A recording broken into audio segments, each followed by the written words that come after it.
right, and you should be going to YouTube.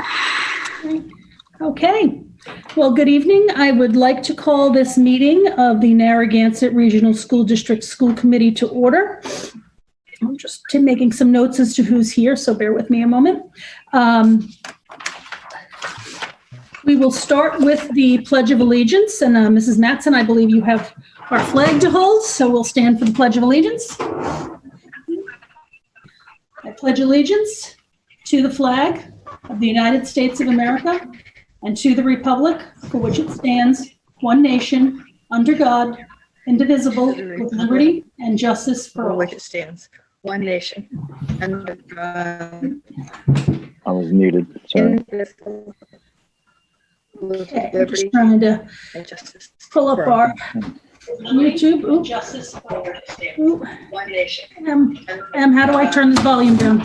Okay. Pardon my technical things. I'm just getting the YouTube feed up, but I need to turn the volume off. So anyway, I would like to announce that this meeting is being live streamed and recorded and being pushed out to the community cable stations by Templeton Community TV. And as always, we thank them for our partnership that you have with us to make that happen. We truly appreciate it. And I'm just making sure I have everybody's name down so I can announce who is on the screen. Thank you. Okay, so tonight for the school committee, we have Mr. Marks, Mrs. Mattson, Mrs. Robichaud, Mrs. Chartier, Mrs. Kojal, and myself, Mrs. Hughes. I'm sure that Mr. Mason and Mrs. Trifolo will be joining us shortly. Dr. Kazamant, Superintendent of Schools, Ms. Calise, our Assistant Superintendent, and Anne-Marie Geister, our Business Manager, as well as Mrs. Varney, our wonderful Executive Admin Assistant who keeps us in line. We also have on the screen with us tonight Abby Bennett and Callie Weedle, both seniors in high school, that will give us our student report when we get to their section. So welcome everybody, and welcome to our meeting. Okay, so the first thing I need will be the approval of the minutes from November 12th, 2020. Everyone should have received those, and I would entertain a motion to approve those minutes when someone is ready.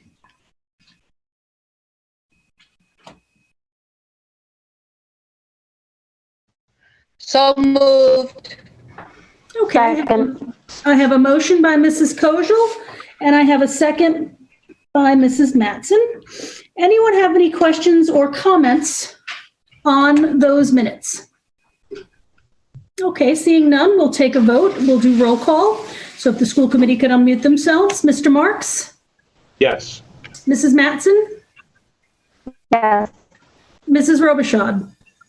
Abstain. Mrs. Chartier? Yes. Mrs. Kojal? Yes. And Mrs. Hughes says yes, so it was 5 yeses, so they are approved with Mrs. Robichaud abstaining. The next set of minutes we have to approve are from the meeting on November 17th. When someone's ready, I would entertain a motion to approve the minutes of November 17th, 2020. So moved. And I have a motion by was that Mrs. Kojal? Robichaud. Mrs. Robichaud, sorry. Do I have a second? Second. I have a second by Mrs. Mattson. I moved away from the screen, so I couldn't see who was speaking, so. Okay, does anyone have any questions or comments on the meeting minutes from November 17th? Seeing none, we'll do roll call vote. Mr. Marks?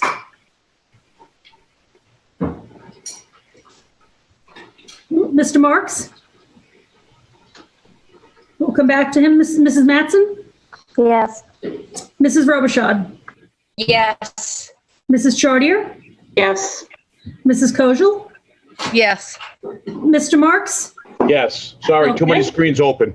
Nope, that's okay. And Mrs. Hughes says yes, so those were approved unanimously. Next on our agenda are the bills and payroll. I would take a recommendation to accept the bills and payroll warrants as they were presented.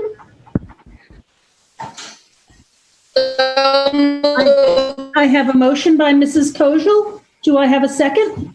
Second. And I have a second from, I So believe, moved. Mrs. Mattson.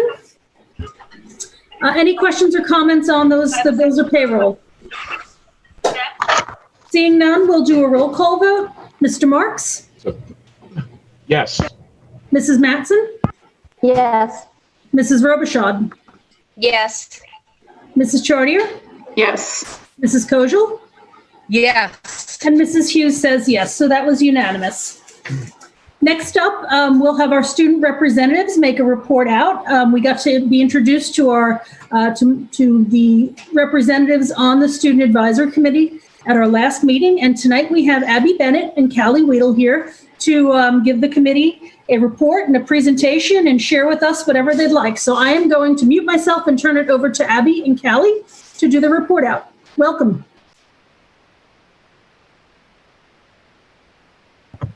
Hi, thank you for inviting us here tonight. As was mentioned earlier, my name is Abby Bennett, and I'm a senior up in the high school.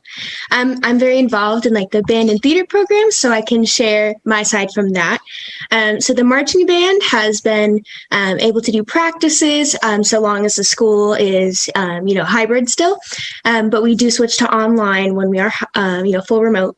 Recently, we just recorded a bunch of holiday songs, so those you can find on Facebook. So we did a social distance performance of a bunch of Christmas carols and things like that. Then for theater, we were planning to do an online reading of A Christmas Carol. Unfortunately, we had to switch to more of a an individual student type deal. So we're going to be switching to students recording Christmas poems or stories. So you can be on the lookout for those. Also, just to share about what's going on as a full remote student. So I've been full remote all year. I would like to say that our teachers are doing a really fabulous job of having a synchronous learning environment. This year, it is really hard to manage both classwork and homework because it's not the same learning experience as you would get, but our teachers are doing a really good job. So it's been pretty successful in that count. We had a game night tonight as part of our warrior leadership class.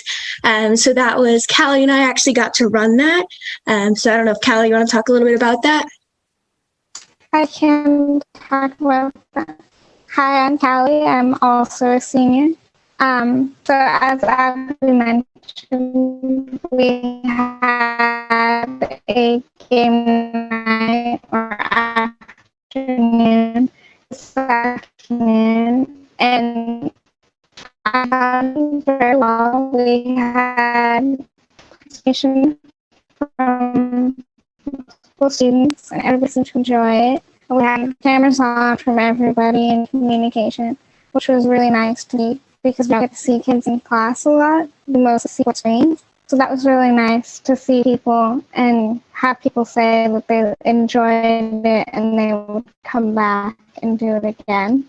And as Abby mentioned, she's a full remote student. I'm a hybrid student, so my learning has been a little different this year. I do agree with her.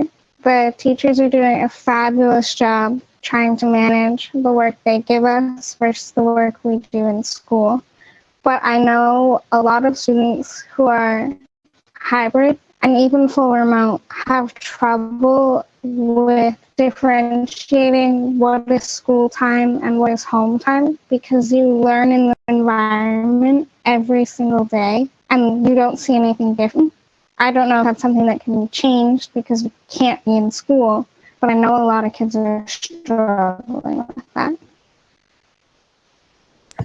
Another point we'd like to make is that with our game night that Callie had mentioned, we had a good amount of participation. It was a small group, but, we had cameras on and the kids were really happy to be there.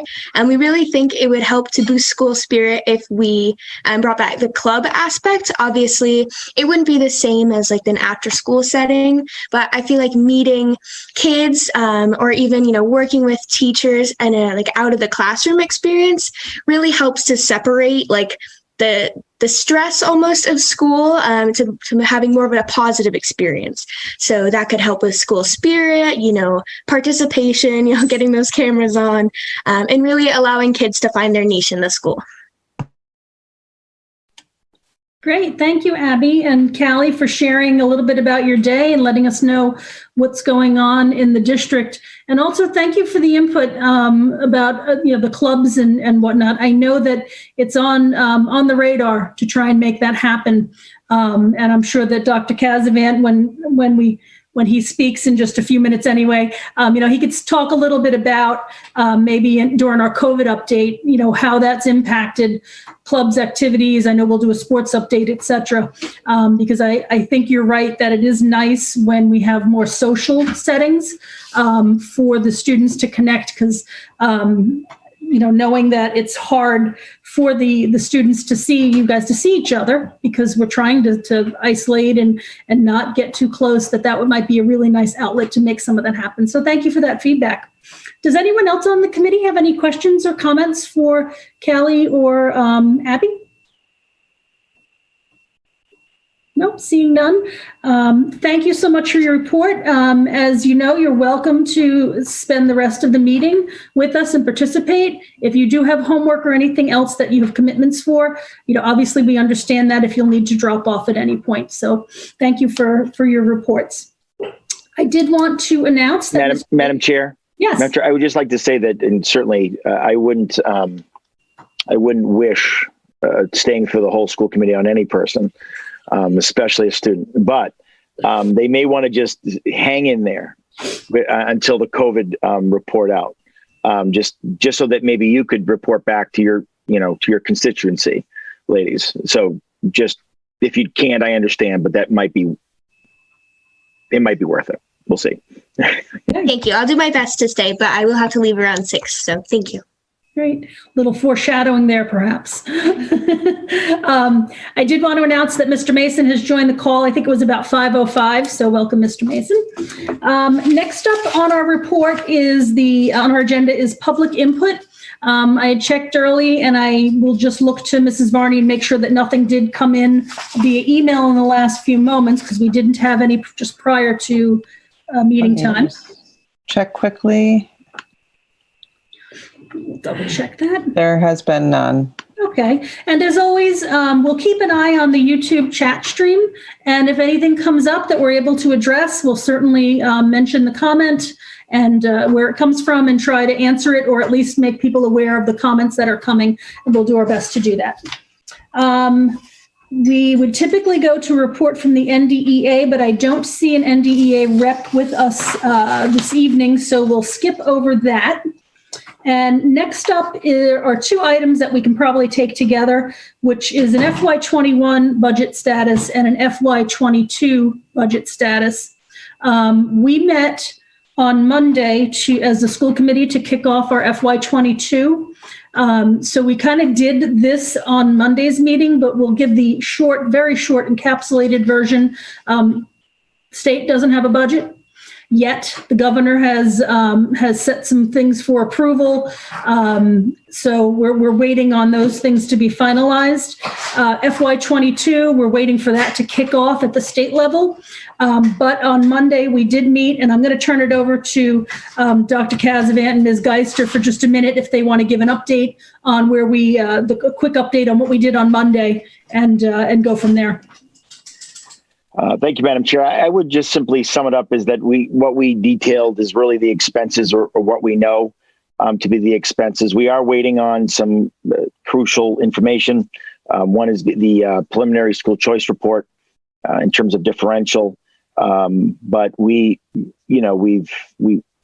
had enough information to speak about where we see some of our expenses.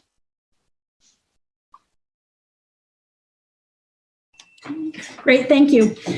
So if anyone wants more detail into that FY22 and what we talked about, you can go out and find the video for Monday's meeting out on the TCTV YouTube channel, and you can view it there or through their Facebook channel as well. Next up, we have the business manager's report. So I'll turn it over to Ms. Geister to see if there's anything that we need to be made aware of, and then take any questions if anyone has with the information that she's provided to us. Hi, the big thing is the December 30 deadline for the Corona relief grants. We have a couple of them. I've been spending a lot of time making sure that that money is being spent down and we have everything in place that we need to close those out. Or maybe they'll offer more money that we can extend them and add other things. But that's really the big thing on the grants. Once those grants ends, they're covering a lot of salaries for substitutes for some of our staff that's out due to Corona. Those salaries will then go into the general fund if we don't get another grant or an extension on some of those monies. So once that happens, the January, February reporting, you probably will see a significant difference in the balance on the general fund when you look at the reports each month. But other than that, the general fund, it's going really well. We haven't had to put a freeze on the budget, which is the first in a few years. So I think that the staff is probably pretty happy that the things that they need are being funded. One thing I want to draw your attention to is on the revolving accounts. We have a Phillipston Memorial donation account on our books. And I would like to recommend that you consider combining that donation account with the Templeton Elementary one that's on our books and moving the $7,300 that's in the Phillipston one to the Templeton one.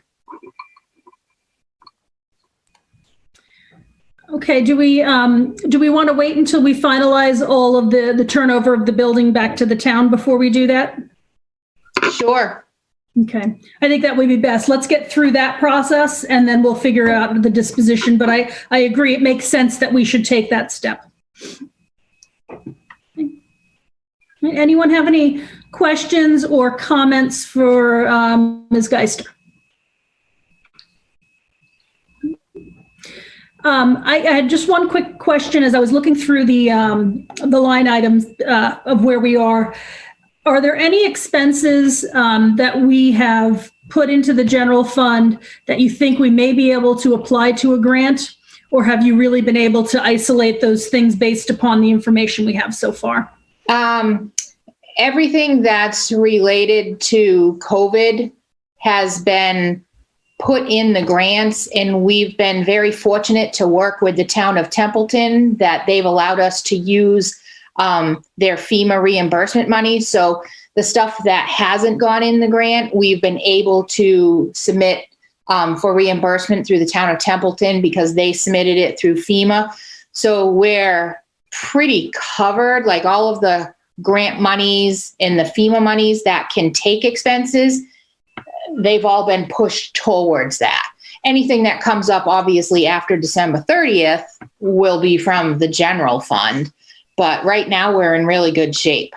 Great. Okay. Does anyone else have any questions or comments? Okay, I don't see anybody. Thank you for putting that information together and making us aware of the things that you have. And I know we'll have more in-depth conversations as we get past the halfway mark of the year. So thank you. Next up are our COVID-19 updates. I will turn it over to Dr. Casavant and let him give us that information. Thank you, Madam Chair. So I'll start off, quite frankly, that because everything really just ties in together. So I want to obviously state the obvious that we've gone for full remote, obviously at the middle and high school. And as my letter vaguely stated, which, it has to be that way, is that there were a number of either positives or close contacts. And our philosophical stand on this is it might be different than other districts. But quite frankly, when we get over a certain number, what we're looking at is potential, right, spread. So although a contact of a contact is quarantined, there's no need to go any further. So a contact of a contact is not something that we would trace out without getting without getting too specific. So, but the minute maybe one of those contacts do, become positive, then you've waited a longer period of time, and now you've got more contacts anyway. So the issue is that we've run into this a couple times, and we've learned that if we get out as healthy as we possibly can, that it's benefited us. And so of all the folks we're waiting back for testing, in terms of the contacts, many of them have come back negative, which we felt was going to happen. So when people ask me, well, gee, why? And we talk about one positive. So as my letter stated that, one positive, came close, I believe, I think it was around 70 contacts. How is that possible is a great question. And a lot of that has to do with buses, okay, and busing. Now, again, philosophically, we think differently about this because technically we wouldn't necessarily need to contact folks because we know that the buses are sitting at X amount of feet apart, and we know that they're not, when they pass, it's not 15 feet, windows are open, masks are on. But we've been very cautious when these things start to happen, and it's benefited us. So I kind of set the stage to that to kind of go into the other pieces of okay. I just heard I believe it was Abby talking about the band, and they were, because we were full remote, forced to make other plans. And I think that what we need to get used to is that once we kind of pass, once we get through the period of time where either those contacts are positive or people have tested, which they've been excellent to do that. We're sitting in remote with, thankfully, not a case of spread. So my point to Abby and to there's a point where I'm going to say, which I have for basketball, I've said, we know that none of the contacts or positives were associated with the team. Okay. So after we were clear to that, actually there was one, I take that back, was a contact of a contact. But once we were confident everybody was good to go, we of course allowed practice to go back to practicing, because basketball go back to practicing, because we felt that it was safe to do so, and plus we're remote. So I would say to Abby, for example, like if that's a thing, if as we move forward, let's talk about how we can bring them back. The other part to that is that the clubs in virtual, we've talked a lot about clubs, and we think that, again, you don't know what you don't know. So when we started this whole endeavor, we weren't sure. We were trying to get school going, quite frankly, never mind clubs and anything else. But I think there's an opportunity, quite frankly, not to open up the full array of clubs, but there's certainly some clubs out there that I think that would benefit exactly what the young ladies were talking about earlier, is that it's a great way to connect other than school. I love I think Callie, it was a little garbled, but I think home versus school time. It all blurs into one. Staff are feeling that. Of course, our students are feeling that. So we do need to delineate, and we're trying to figure that out. It's harder when we're remote. It's harder for the kids who are full remote, but we're trying to work on that. So I would, moving forward, we are going to look at some of the clubs that would make sense to open up, and kind of be on the lookout for that. So I guess if those are your answers, young ladies, Callie and Abby, I guess you can go now, right? But the other parts is that, so we talked about the full remote piece and why. We've actually had some good news come up, and anytime we get free things, it's a good day, quite frankly. So we were notified, I don't know, a couple of weeks ago, I think Anne-Marie can correct me, but we were notified kind of in mass that there were masks available, free masks for students. And every district was offered these masks, and if you signed up, they gave you a general pickup point. And our pickup point was Worcester, so Rick Moulton and Anne Marie went out and picked up, close to 3,000 masks for free. And we gladly took them because who knows, what the future holds. I think the other part that I'm pretty excited about is that on one of our commissioner meetings, the commissioner mentioned something about air purifiers, and it caught my ear. And so they gave a contact information. Long story short, I contacted the commissioner's office, explained to them that, we're working hard to get our HVAC system up and just fine-tuned. But what about these air purifiers? And so they asked how many classrooms we had at the middle and high school, give or take. And I said 75. And I think they should have been here today, but they are sending 75 free new air purifiers. So, compliments of the commissioner and Department of Ed. So, we're utilizing as many different resources as we can to keep moving forward. Anne Marie talked about the grants and how we were doing there.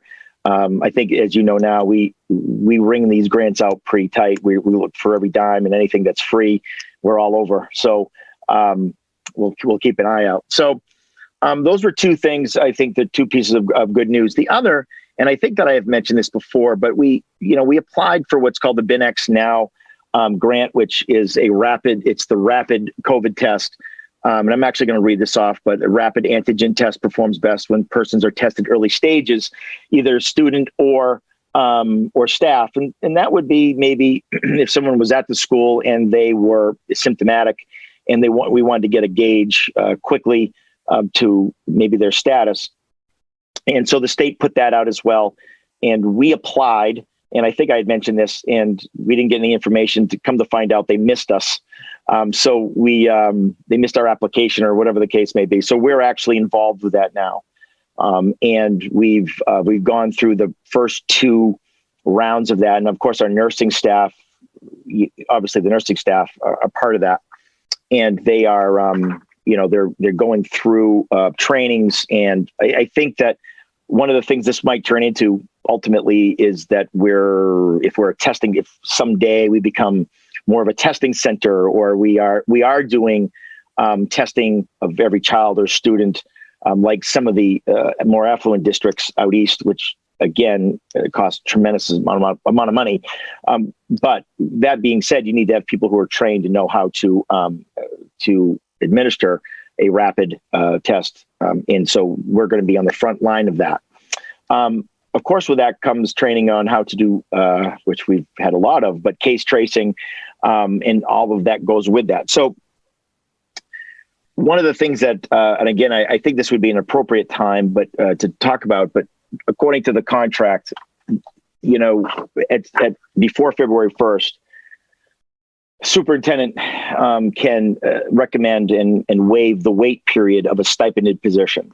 Okay, in terms of funds or whatever the case is as well. And what I want to do is create a stipended position, which again, we will absolutely follow the procedure, posting, et cetera. Although I will say it's fairly tunneled and to our RNs, because you have to have obviously a certain skill set and ability to administer these tests. But I would like the community to consider, obviously, this stipended position for hopefully just this year, quite frankly, but it may be beyond, because I don't think that even with the vaccine that we'll be out of the woods yet.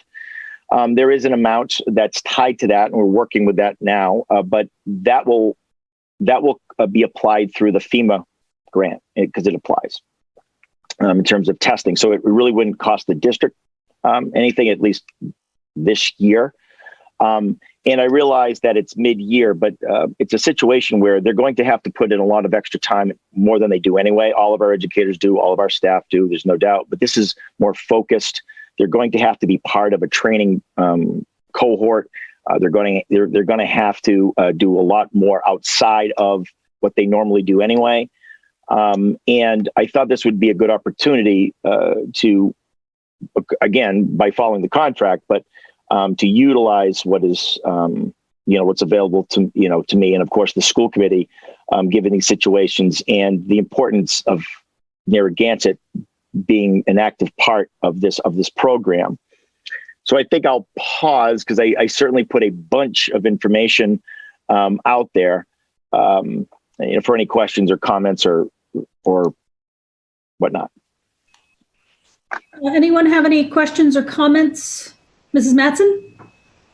I do. You said that it's a 1-year stipend position applied through the FEMA grant, but you didn't really say what the position was, unless I missed it.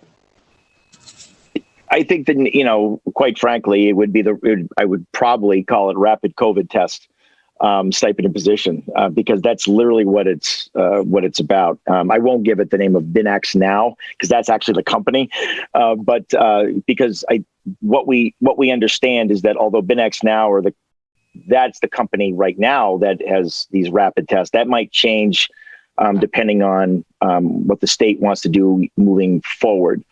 And I think that would be the name. Of course, I would write this. We would, of course, make this more official. There would be, of course, we'd have to post it. There'd be a name, but we would just we wouldn't be playing around with it too much. It'd be the rapid COVID test and case tracing stipend.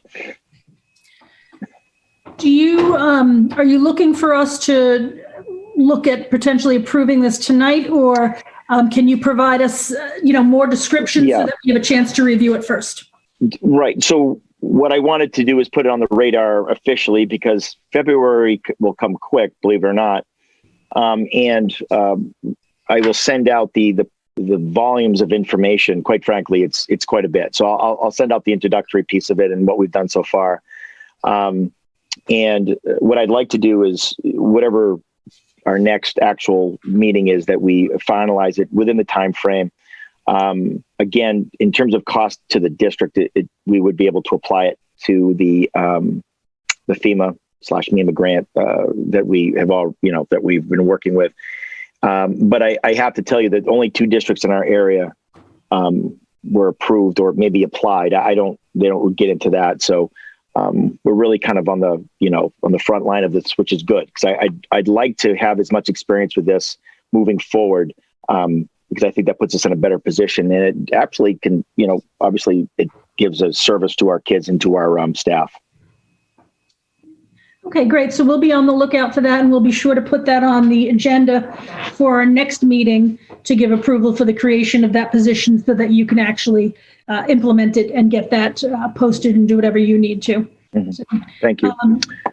Any other questions on anything so far? Because we do have a question on YouTube, but I'll take anything from the committee first.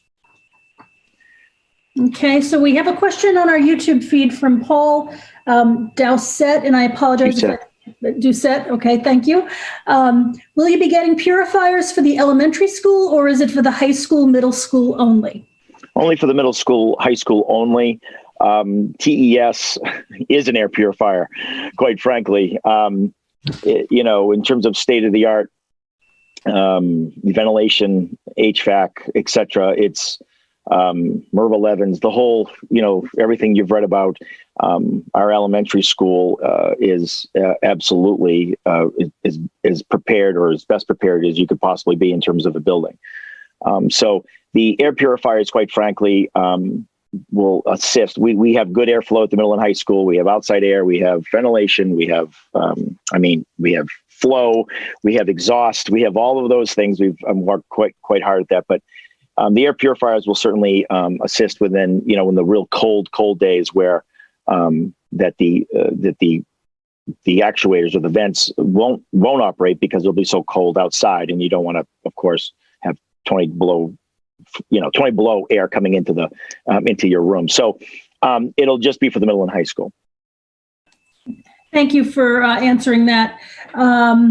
He did respond, awesome, thought that this was the case. Thanks for all the work you do. So pass that along as well. And thank you for the question. That was very good, a good question to clarify where those purifiers would be used. I do want to just let everybody know Mrs. Trifilo has joined us. I believe it was 5:28 where she joined us. So welcome, Mrs. Trifilo.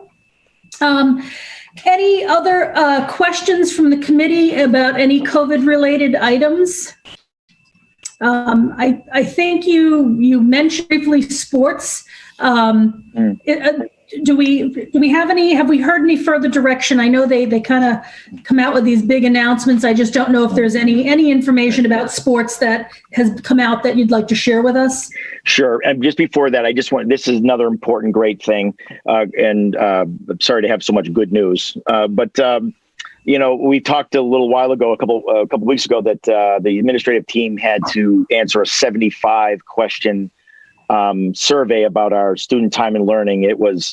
It took 3 hours. It is the longest survey and most in-depth survey that I've ever done in terms of work, that we've done here for the educational portion of things. But we received our letter that after reviewing all the volumes of information that we sent them, that we are quote unquote cleared, which means that we have hit the number that the state is looking to, I think they're trying to put into, of course, regulation, but the average of 35 hours if you are, in fact, in the hybrid, and we hit that mark.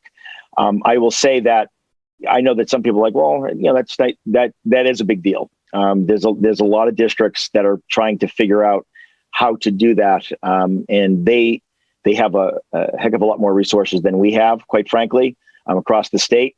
And I think it's a credit to Kate and her, in her admin team, who really worked hard at looking at the timing of the stuff. But our staff have worked diligently right from the very beginning to create the best opportunity for our students. So I think that's important, that we've passed at least the first test. I'm sure there are more to come, but we did clear that, and we were cleared. That's literally what it says. I would have passed, but cleared. In terms of sports have been a big deal. It's a huge conversation. Nothing more has changed. The regulations the guidelines have been out, and basketball and hockey, both are indoor sports, obviously. The real big concern that people had, that folks have had, of what about fans? And I will say that the pod that we're in, the whole mid-watch actually, but the pod that we're in, and we do a lot of talking between ADs, principals, and superintendents, is that we have said there will not be any fans in any of those games, period. And that's actually from the mid-watch down.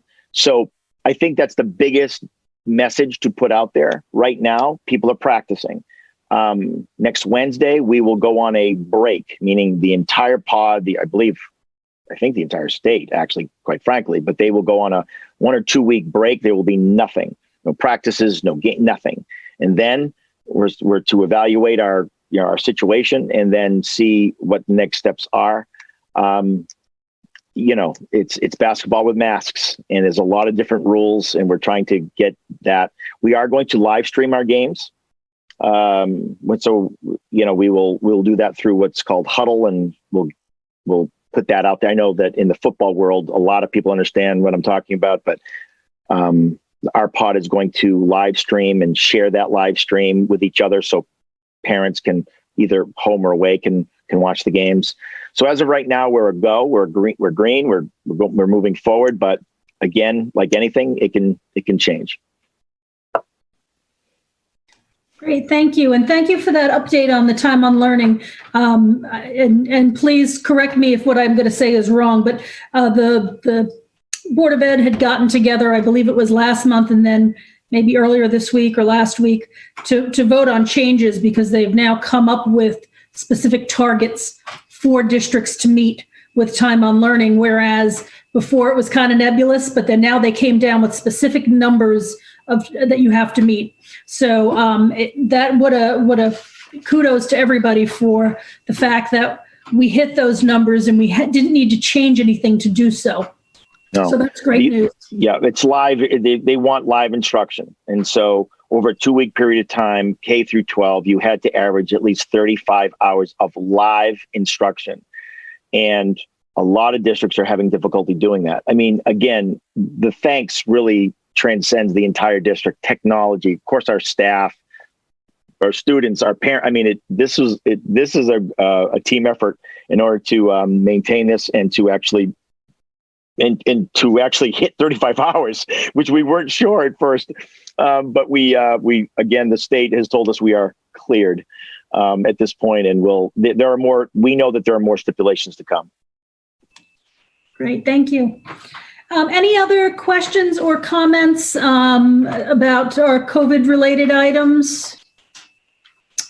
Seeing none, we'll move on. Last we met at our last regular meeting, which was in November. In the correspondence section, we had spoken about a letter that the Phillipston reps, which would have been myself, Mrs. Chartier, and Mr. Marks, had received from the select board in Phillipston to kind of talk about the turnover of the PMES building. Coming out of that meeting, which was very good, we left it that they really needed to have a more in-depth discussion with Dr. Casavant in order to actually put the pieces in place. And I know that took place right before Thanksgiving. So I'm going to turn it over to you if you just want to give a quick update on where we are. And I don't think we're ready to take a vote on anything yet, but give us the update and then we can go from there.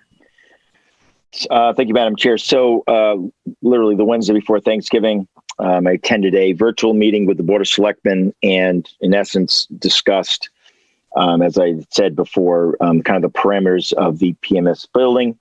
We crafted a document, which I know that I sent out in terms of what we wanted to see in that agreement. And I have yet to hear back. So what I'm hopeful is that I believe tonight is a school committee, a select board meeting, I believe. I don't know. So I would hope that by now that I'll receive some type of feedback. I don't want to go too far into January, quite frankly, because as of right now, we currently are maintaining the building. So I guess there's more to come on that, and I would expect that after tonight's select board meeting that something will come my way. But we will reach out just to see what the status is on that. Great, thank you. And we'll be on the lookout for that feedback once you receive it. So we will move forward when we are ready. I would just like to say hello to Mrs. Parker from the NDEA. We did move past your agenda item, but actually we're at a good point now because we were going to go to school committee comments. If you had any comments from the NDEA, we can do that now. Perfect. Sorry I'm late. Just the one thing I want to share is that now all buildings are live streaming all of their classes right down to kindergarten and up. And it seems to be going really well. I think that the fear was a lot bigger than, the actual process itself, and people are taking it slow and working out the kinks as they go. Technology issues have been arising here and there, but we have Percy at TES and he's just amazing. Somebody sends him a help desk and next thing you know, you see him running down the hall. I think we should put in the budget to get him a scooter because he's all over the place. But everything seems to be going very well. And now teachers are preparing for tomorrow and doing some remote teaching for our first storm of the year. Excellent. Thank you for that update. It's good to hear. I know so many things that are new that have been thrown at so many people, everywhere. It's sometimes hard to get your hands around it before it happens. So it's good news that they're really embracing the live streaming all the way down. And I'm sure the kids are appreciating more contact. So that's awesome. So great. Thank you for that update. You're welcome. Any school committee comments? Seeing none. I have one. Yes, go ahead, Mrs. Kojal. I just have a question, bringing up the nurses. How is it going with both nurses being in the high school and not having a nurse in the middle school?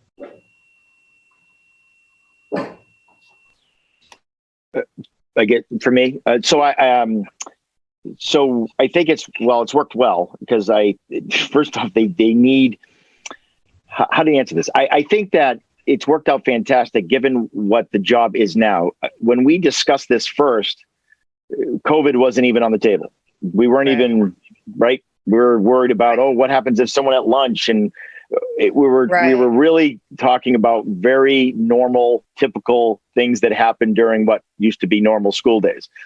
Right now, I'm not sure, given all that needs to happen, and quite frankly, our number of students are reduced, right? Because we're in a cohort model. A lot of kids have, or the parents have opted to maybe full remote or whatever the case may be. So the sheer numbers are not there that we were concerned about. So we have we have far fewer students than we normally would have, but the responsibilities have changed, of course, tenfold. And I'm glad that I think they would both say, thankfully, they're together a lot, because there's a lot of different things that need to happen now in terms of case tracing or just PPE, helping out with PPE. And so as of right now, after speaking with Mariah almost 20 times a day, our nurse leader, it seems that it's good that they're together in both buildings.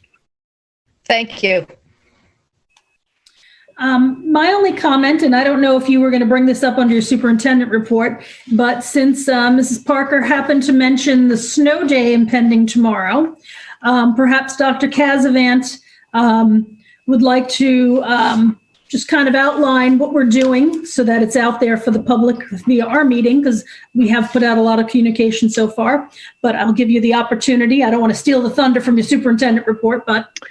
Well, it's fine, because I can just scratch it right off. That's okay. And actually, Lisa had already stole the live streaming piece, so I don't have much. But in terms of the snow day, one of the things that we talked about, again, I'm going to go back, is that one of the caveats to the 170-day student learning day was that or student learning year, is that the commissioner allowed that this year we could do live streaming during snow days.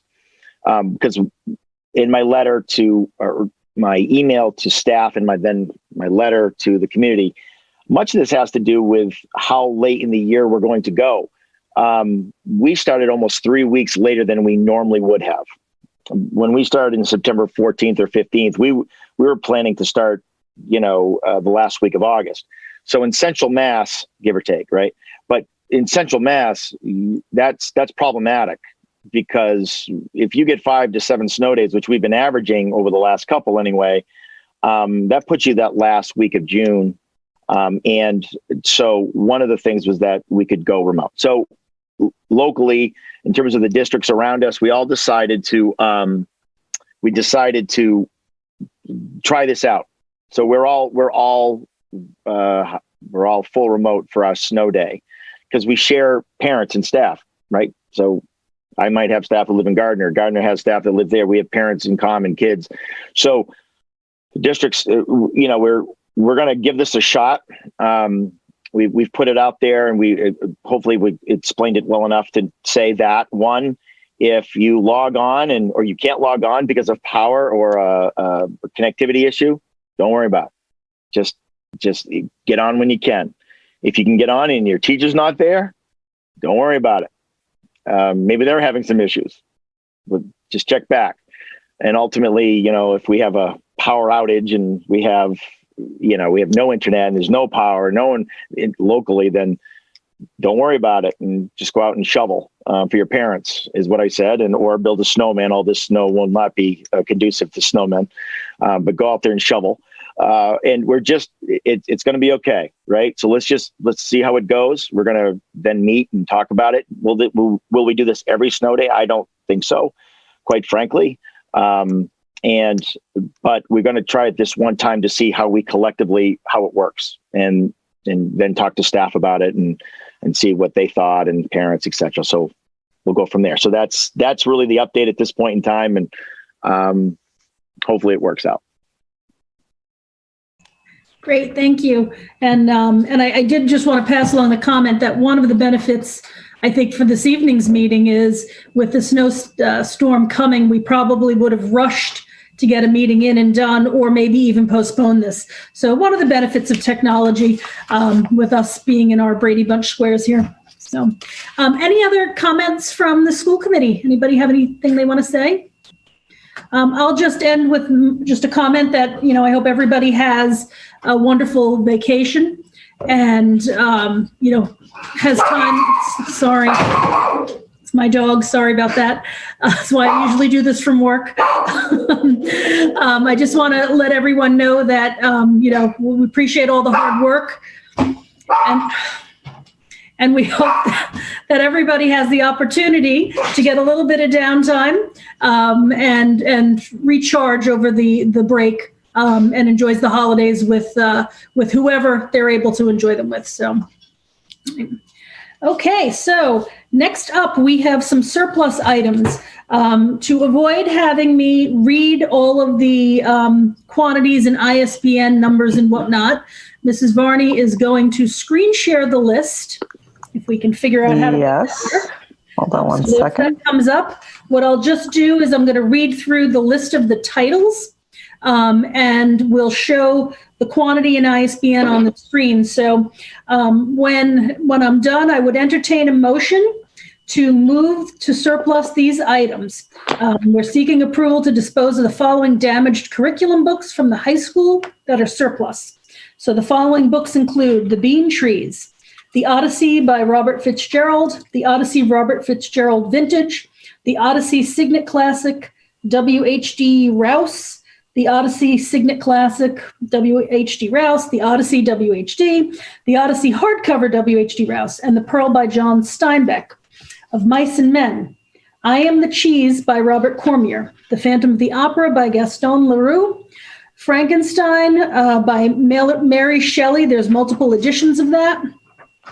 Adventures of Huckleberry Finn by Mark Twain. There's a couple editions of that. Lord of the Flies by William Golding, The Pigman, Paul Zindel, and Gulliver's Travels and Other Writings by Jonathan Swift. I would entertain a motion to surplus those items as requested. So moved. I have a motion from Mr. Marks. Do I have a second? Second. Okay.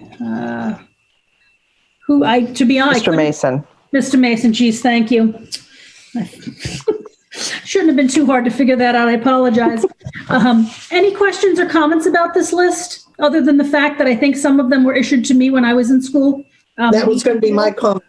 Yeah. You too? The age of them is unbelievable. Yes. Seeing no other questions or comments, we'll do a roll call vote. Mr. Marks? Yes. Mrs. Mattson? Yes. Mrs. Robichaud? Yes. Mrs. Chartier? Yes. Mrs. Kojal? Yes. Mr. Mason? Aye. And Mrs. Trifilo? Yes. And Mrs. Hughes says yes, so that was unanimous that those items will be surplused. Thank you for bringing that to our attention and going through those books. As I said, you probably find some doodles from some of us in them. Other items not reasonably anticipated by the chair. We have an item, it's not really an agenda item, but I did want to bring up the point that the winter gift drive is up and running, and we are working to support NRSD families in need of gifts this holiday season. And this is coming from the high school. Wish lists have been collected from students, and they've distributed a number of lists to the local churches and community members, but we still have a number of student wishes left. If you're interested in selecting a wish list and purchasing gifts for a student, please contact the high school guidance office at 939-2020 or the Vice Principal Janet Brown, 939-5388. I do know there's also a flyer for this out on Facebook, so if you've missed those numbers, you can go to Facebook, the district's page, and find it if you scroll down, or just call the high school main office or the central office to find the numbers they're taking. I believe they can take donations via our Unibank, our online payment system. Is that correct? I'm going to look to Mrs. Geister, maybe. Yes. Yes. So if anyone is interested in making a contribution to help support this, the winter gift drive, you can go online. Somewhere there's information. I think that Facebook post has it. Plus, I'm sure you can find it somewhere else. Go ahead and contribute to that. So I do want to send out my personal thanks to the folks at the high school for coordinating that and making that happen. It's a very nice initiative and worthy of our attention. So thank you. Can I just add quickly? Sure. I just wanted to extend, kudos to both the high school, middle school, and the elementary school. Mrs. Bashand down at elementary has been working together with the other assistant principals and the counselors in the guidance department, and they have really done a lot of work on this and an amazing job. So I just wanted to give a shout out of thank you to them. Great. Thank you for pointing that out. I wasn't sure exactly who the group extended to, so it's good to know. We appreciate their efforts. One other item I am going to bring up because it just made me think of it is we also have normally done our classroom food drives that kick off right around Thanksgiving, and we put holiday food baskets together. We work with the Templeton Food Pantry. This year we didn't do that, but there was some monies that had been raised over the past, I don't even know how many years. It's been a long time that the district has done this. And I know Mr. Podrazik in Food Services has worked with picking up a whole bunch of items to put into those baskets. And I believe it might have been today or tomorrow. Hopefully not tomorrow, delivering a whole bunch of food products so that we can fill and help the Templeton Food Pantry fill their food baskets for the local community. So I wanted to send out a huge thanks on that. Go ahead, Kate. I'm sorry. That reminded me that what's happening is some people are actually getting a gift from the list and going out and purchasing it and delivering it. And some people are contributing money to the Unipay, is it? Unibank link. And what has been arranged is that if all of the wish list gifts from the families that have been identified have been purchased, the additional funds will go to the food bank. Good to know. Oops, somebody's buzzing. Very good to know. So that's great that any of the additional monies will then go to the food bank as well. So good. And, so again, heartfelt thanks to everybody involved in all those initiatives and reaching out to not just our students, but to the community at large, which is wonderful. I did just want to read a couple of comments off of our YouTube feed. Christine Bennett says, Gulliver's Travels caught her attention because she recently watched the movie version. She said, save her one of those copies and she'll make a small donation for it. So thank you, Christine. We'll see if we can make that work. I don't know from the process of what we have to do, but we'll see if we can get a copy in your hands. And we just had a nice note from Mike Curry, who is on the select board in Templeton. Just Merry Christmas to the school committee, teachers and staff. It's been a tough year for learning, and I'm a family who's very much appreciative of the efforts and the ingenuity. So thank you, Mr. Curry, for those comments. And I think that we, the school committee, certainly mirror those thoughts when it comes to extending that out to the administration and the staff. So thank you for the comments. All right. Next up, we will go to the superintendent report. So we had a few things for Dr. Kazavin to talk about as usual. We'll have staffing update, enrollment, school choice, a brief update on the Regional Agreement Amendment Committee, and then whatever other information he needs to share with us. So I will turn it over for the next few minutes or however long to Dr. Kazavin. I'll start off with the business side of things. So I want to just talk about the enrollment. Thank you, Madam Chair. Again, the school choice, we keep talking about the school choice preliminary report in a couple different venues here in conversation. It's an important report because it certainly affects our bottom line, but it's really the only way we know who is in and who is coming, who's gone in terms of school choice. And that helps us really solidify, who is here and how, for no other reason. So as of right now, and we take a snapshot, quite frankly, on October 1st, and we just really utilize that as our go-to. And we've we're at a district total of 1,357. Again, as I look at these numbers, in terms of residents, and again, without going into it too deeply at this point in time, but the residents have gone down, although we know that close to 100, if not a little over 100 folks are school choice, and they do not show on our rolls because you literally unenroll from the school district when you school choice. I mean, I said school choice, pardon me, homeschool, my fault. Okay. So, again, we're going to have, we'll see how, COVID affects those numbers as we move forward. But, as of right now, we're about where we were last year, give or take.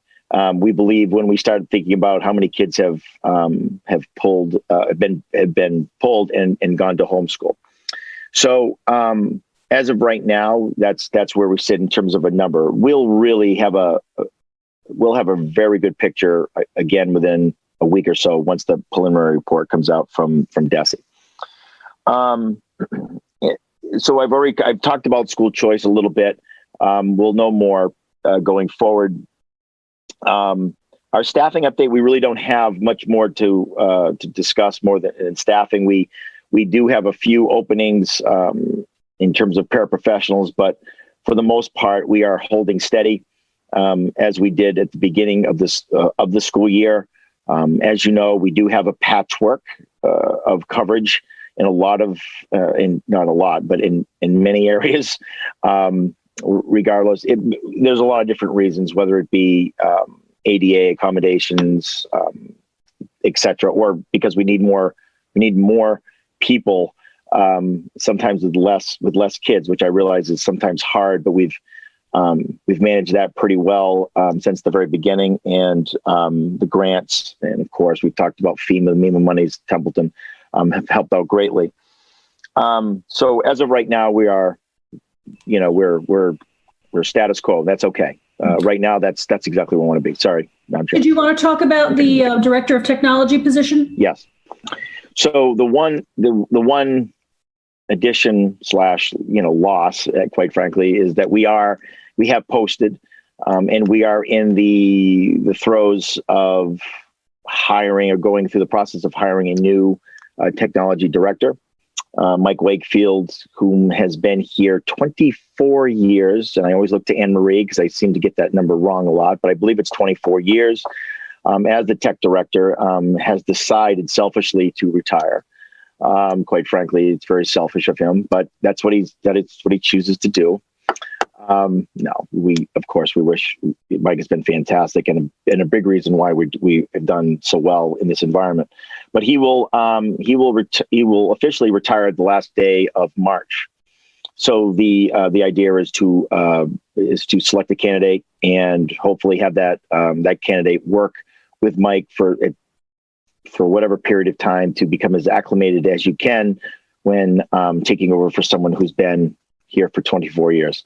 But we are in the middle of that. And we actually, I believe it's Tuesday, we have semi-finalist interviews, I believe.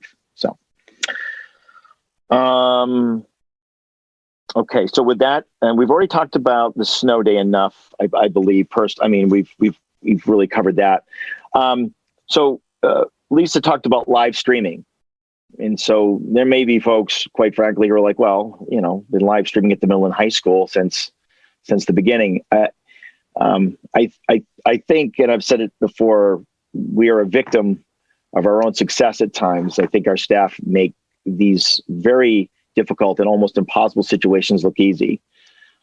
Truthfully, our administrative staff, our building principals, it's a lot of hard work. Lisa coined it right. It's hard to let go with what you know, what works. And they have done an excellent job stepping up. And I know for a fact that although we're just looking to do one or two, I know that they've jumped in this with both feet, and they are doing a lot more live streaming than, when I say required, but what was really the plan. Technology has been fantastic. I know that Lisa talked about Percy. He is wonderful in every single way. And we, you know, they've crushed it. We're very lucky to have the people we have.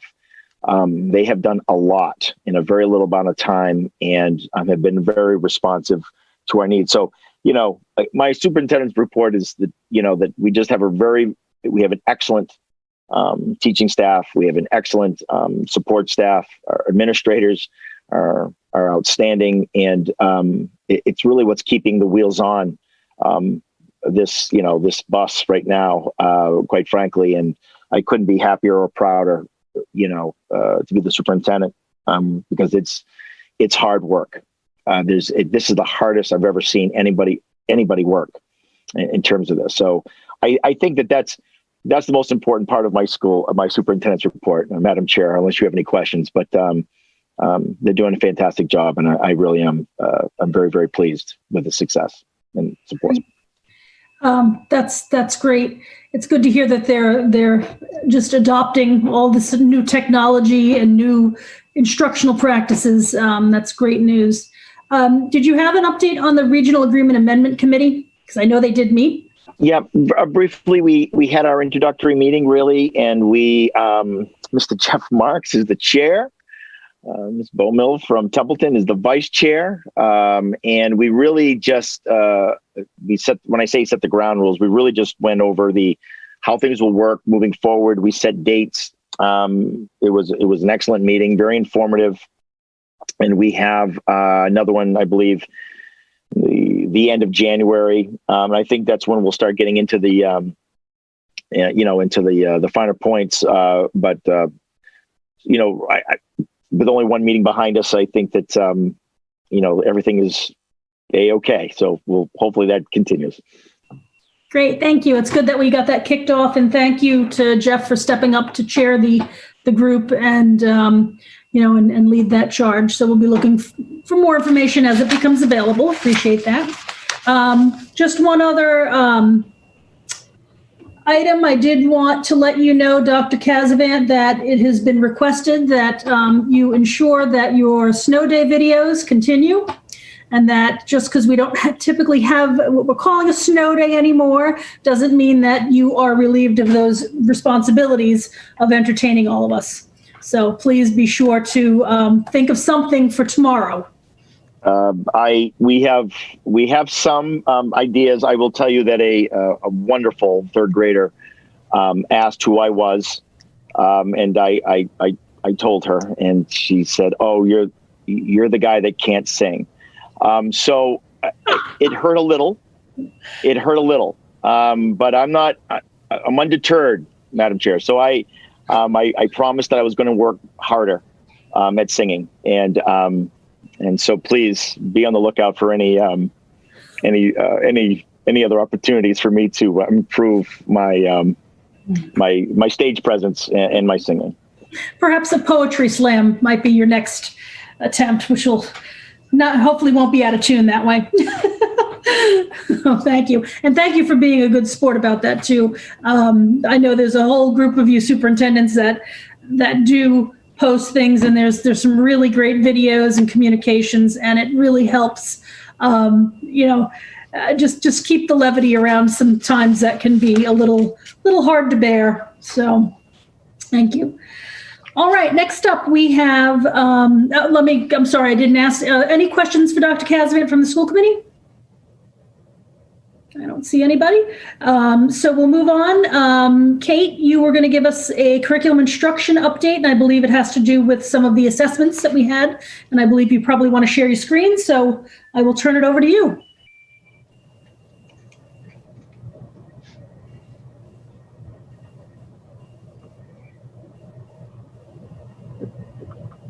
Oop, you're muted.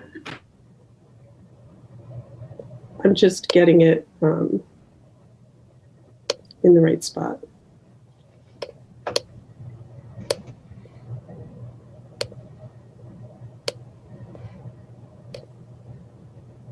Okay, my computer's been slow, but that was really slow. Okay, so I put together some data for STAR reading and STAR math, and I put some information at the top just for your for your understanding, so these reports are the percentage of students at benchmark for reading and at benchmark for math at the beginning of year. So these were administered, a month or more ago. And what they are really telling us is at that stage of the year, are students on track to meet end of year expectations? And STAR is tailored to Massachusetts, the STAR that we have purchased. So our benchmarks are related to Massachusetts standards. I included, just for your information, because I know there's a lot of former educators on the committee, as well as people, really interested in the detail of these reports. So STAR reading includes this set of skills, and STAR early literacy includes this set of skills in addition to some early numeracy, but it's not really enough math in that early literacy to really gauge math.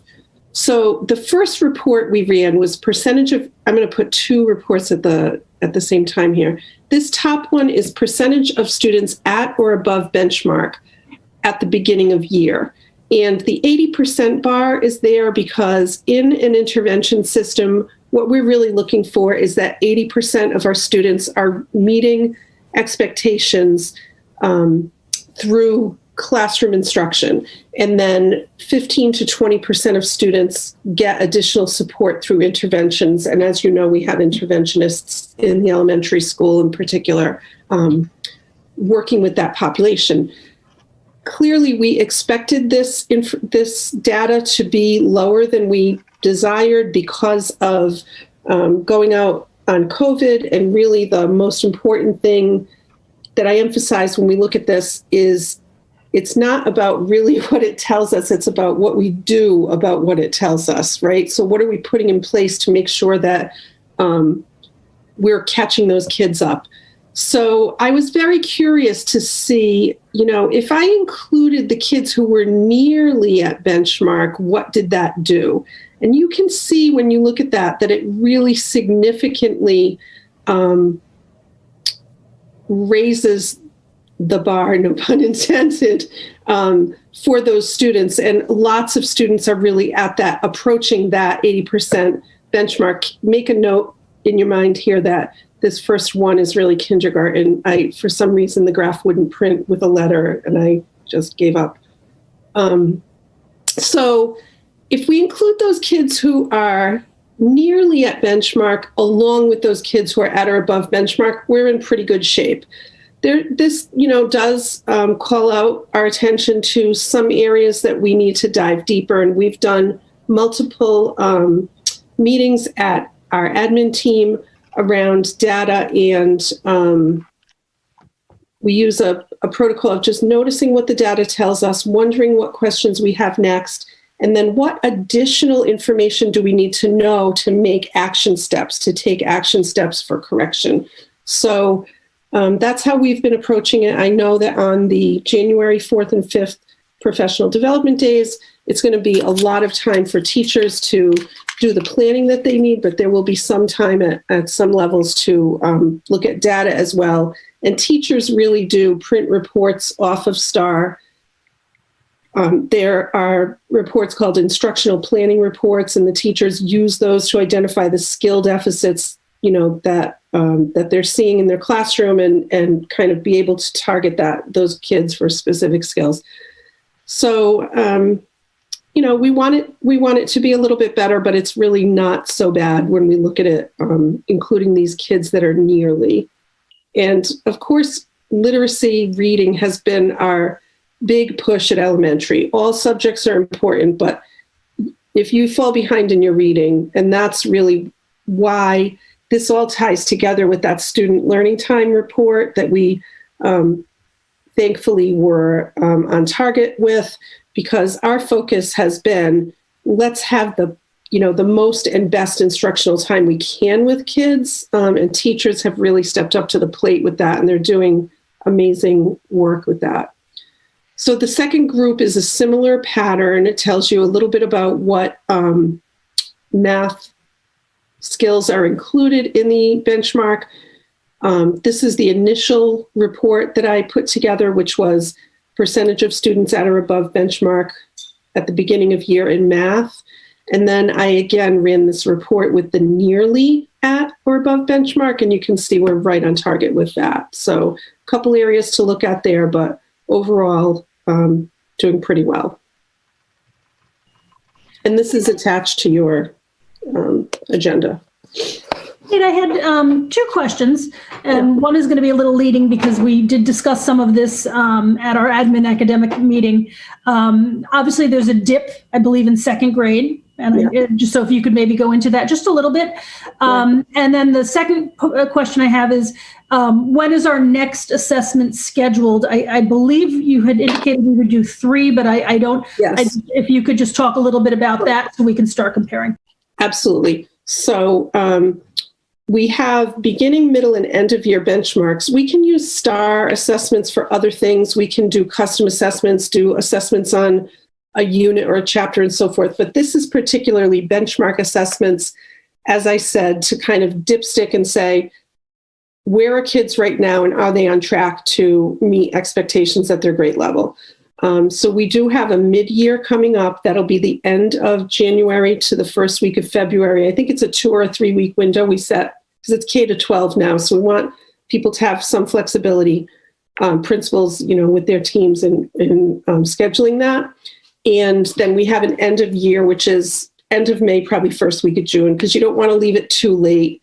Even though you want to get every ounce of learning you can out of them, you have to, gauge where the sweet spot is for kids to really still be taking it seriously. So we'll have a mid-year, and I'll be able to report out to you probably after February vacation on what progress has been made in the grade levels.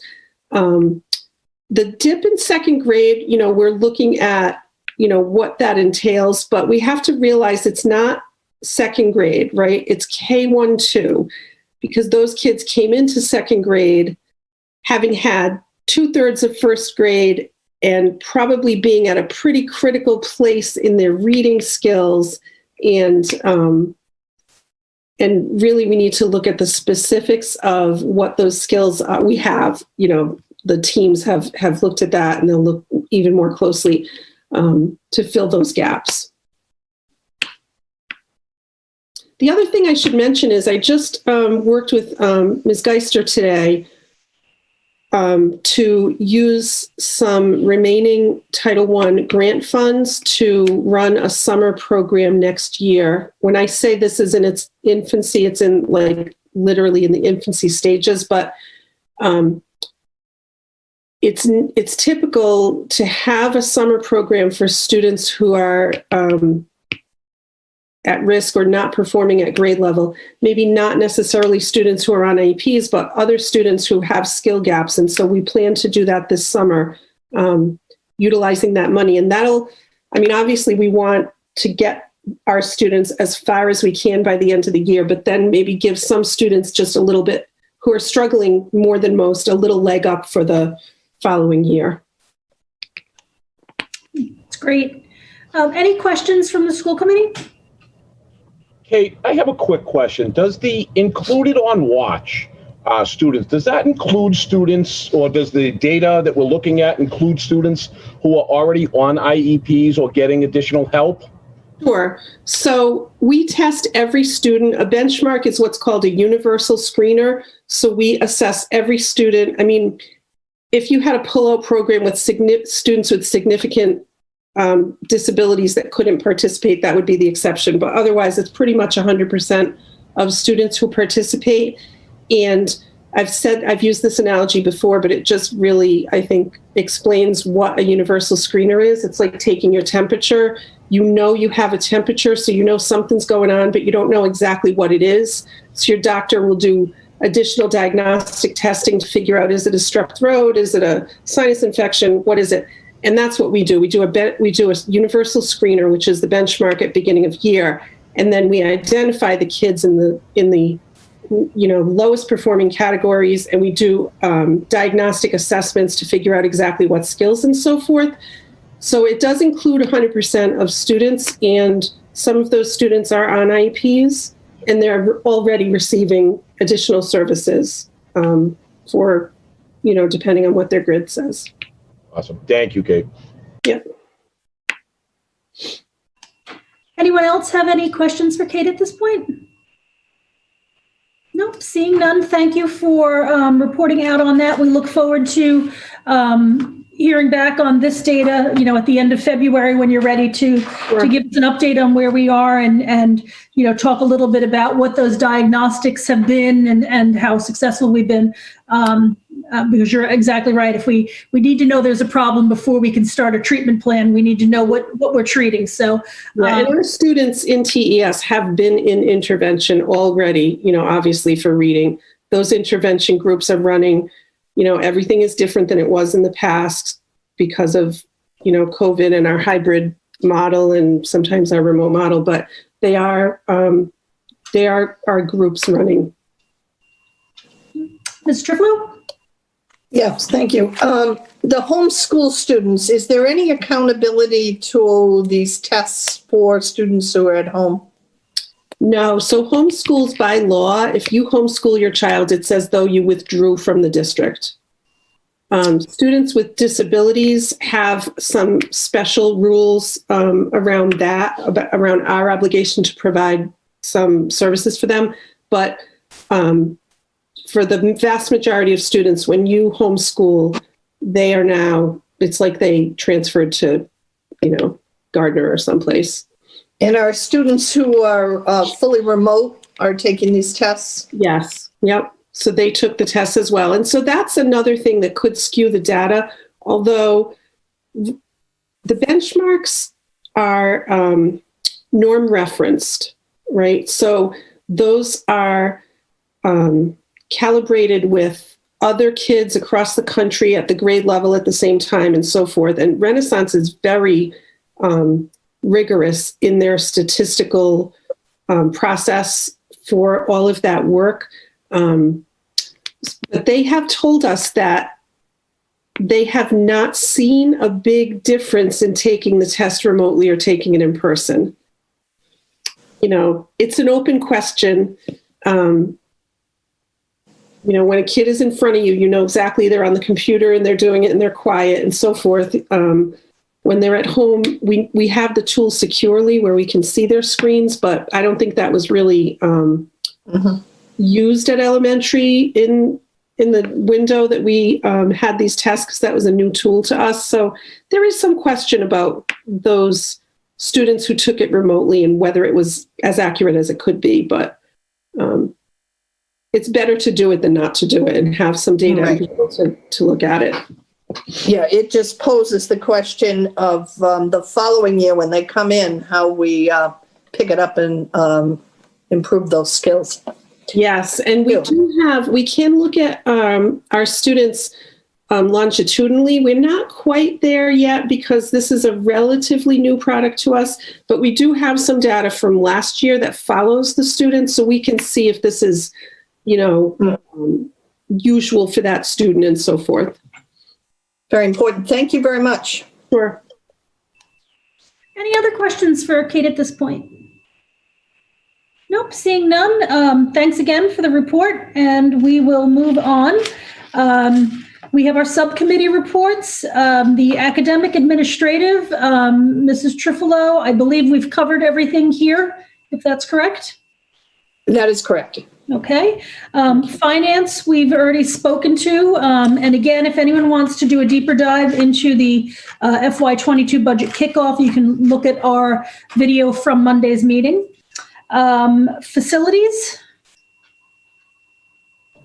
Margaret, I'll just say that we are working with the new heating stuff that we have the company in there. We're working to set up another meeting just to go over some of that and some of the other things. But we don't actually, we haven't met, but we're working on getting that on the books.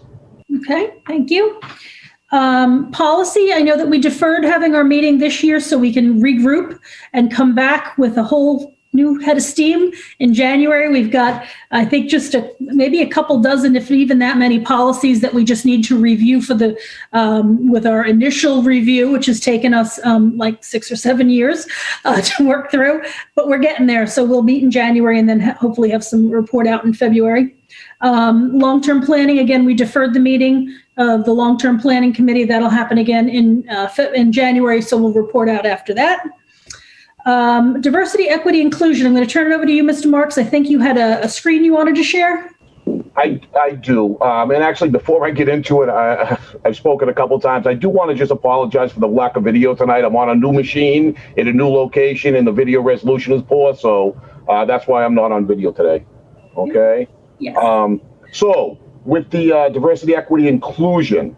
So what we've been working on, we've been working with Mr. Young for some student involvement, okay, to get some students involved in the subcommittee. He's got several students that are interested to participate with us. The goal here would be to include the students so that we can gain a better understanding from their own perspective of the challenges in adversity that the students in our school are facing. So involving these students would also allow them to take the discussions back to the student body. That's what our hope would be, okay? Mr. Young, again, he already has a list of people that are in mind, and we hope to include them in our discussions for next month's meeting, okay? The other thing that we have been working on, and again, I will do a share screen in a second, is the NRSD mascot, okay? That is really the big thing. And I am bringing that up tonight, partially because of the previous agenda item about the students coming on board. So based on our discussions, here, let me share the screen just so you know what I'm talking about here.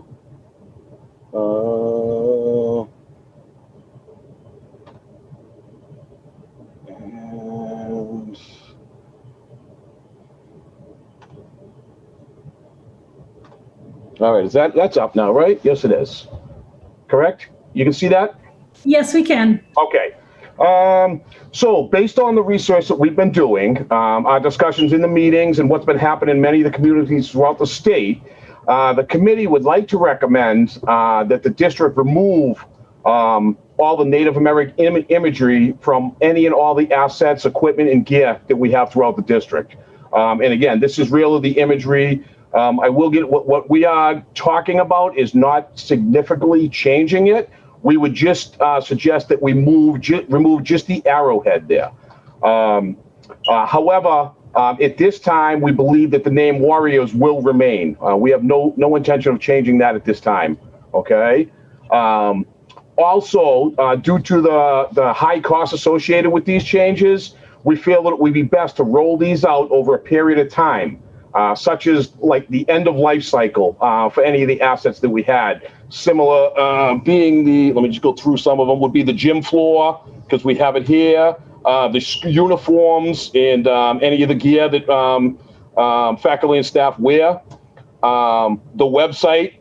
It's still on the website. So we have a lot of things, podiums, things like that, backdrops and podiums. So those are all the things that we would have to do. So it could be very expensive for us to do that. So again, what we're thinking about is at the end of the life cycle. So such as the next time the gym floor needs to be refinished, we would incorporate it into at that time. Next time we go to change uniforms, we would do it at that time. Okay, we think that would help to offset some of the challenges of making all the changes at once. So we were originally going to push this discussion off until we were able to include some of the students because we want them to be involved in the decision. But since we have students joining us next month, we thought it was appropriate to bring it in front of the school committee and open the topic up for discussion prior to informing anybody else. So we just wanted to kind of throw it out there so you know what we're doing rather than getting students in there and finding out secondhand. So one of the things that we're thinking about when we do get the students involved would be possibly to host the competition so that they can present ideas for adjusting the logo. Again, albeit the new logo would not be a significant change, it would simply alter the spearhead. We're also thinking that we could use a slightly different component for each of the separate student groups, like sports teams and academic teams. Maybe we could do something there. So that's where we are, and I don't know if there are any questions or comments. That's where we are right now. Great. Anybody have any questions or comments for Jeff? And I know Vicki and Deb Robichaud are the other two members on the committee at this point. I don't see anyone, Jeff. Thank you for giving us an update, and we'll be sure to communicate, because once you do want to move forward, we'll make sure that we have a full agenda item for this discussion, so that we can move forward and figure out, what official actions we need to take to put whatever initiatives we need to do in place. But thank you for just kind of letting us know where you guys have been headed, so that we have an idea of what to expect and what's coming up. Yeah, like I said, one of the concerns was we just didn't want to get it out there and have the committee find out secondhand, where were we going with this. So I appreciate that. Great, thank you. All right. Okay, so we'll let you stop sharing your screen. Perfect. And then the last subcommittee, the Templeton Elementary School Building Committee. I don't know if you've had a meeting or have any updates. No, nothing new. Okay, great. That's our subcommittee reports. There was no correspondence. I did just want to mention that our next school committee meeting we have scheduled on January 11th at 5 o'clock. This is going to be another finance meeting that will focus solely on the budget. We're going to post this. If something happens and we don't have any information that would make it worthwhile to meet, we will cancel and reschedule that meeting, but please put that in the books. Our regular meeting for the month would be January 20th. Which is the Wednesday, the 20th at 5 o'clock. So that would be our next regular meeting. And unless anybody has anything else they'd like to say, I don't see anybody. We will be going into, Mrs. Trifolo, I see you just are getting ready to say aye. Perfect, okay. Thank you. Yep. We will be going into executive session this evening. We will not be coming out. We had initially thought we may be coming out into executive session, but we will not be coming out into executive session. So the public portion of the meeting will end once we take our vote. But we will be going into executive session for reason number 3, to discuss strategy with respect to collective bargaining or litigation with the NDEA and UFCW if an open meeting may have a detrimental effect on the bargaining or litigating position of the public body and the chair so declares. And again, the meeting will not return into open session immediately following. So I would entertain a motion to do so. So moved. I have a motion from, I'll say, Mr. Marks. Do I have a second? Second. And I have a second from Mrs. Trifolo. We will do roll call. Mr. Marks? Yes. Mrs. Mattson? Yes. Mrs. Robichaud? Yes. Mrs. Chartier? Yes. Mrs. Kojal? Yes. Mr. Mason? Aye. Mrs. Trifolo? Yes. And Mrs. Hughes says yes. I'd like to thank once again Callie and Abby, our student reps, for joining us this evening. And thank you, Mrs. Parker, for your update from the NDEA. And thank you to everybody who's tuned in or will watch this later on. And then we wish everybody a happy and healthy next few weeks as we get through the holidays. And we hope everyone stays safe. The school committee and will now go into executive session. So good night to our public. Thank you.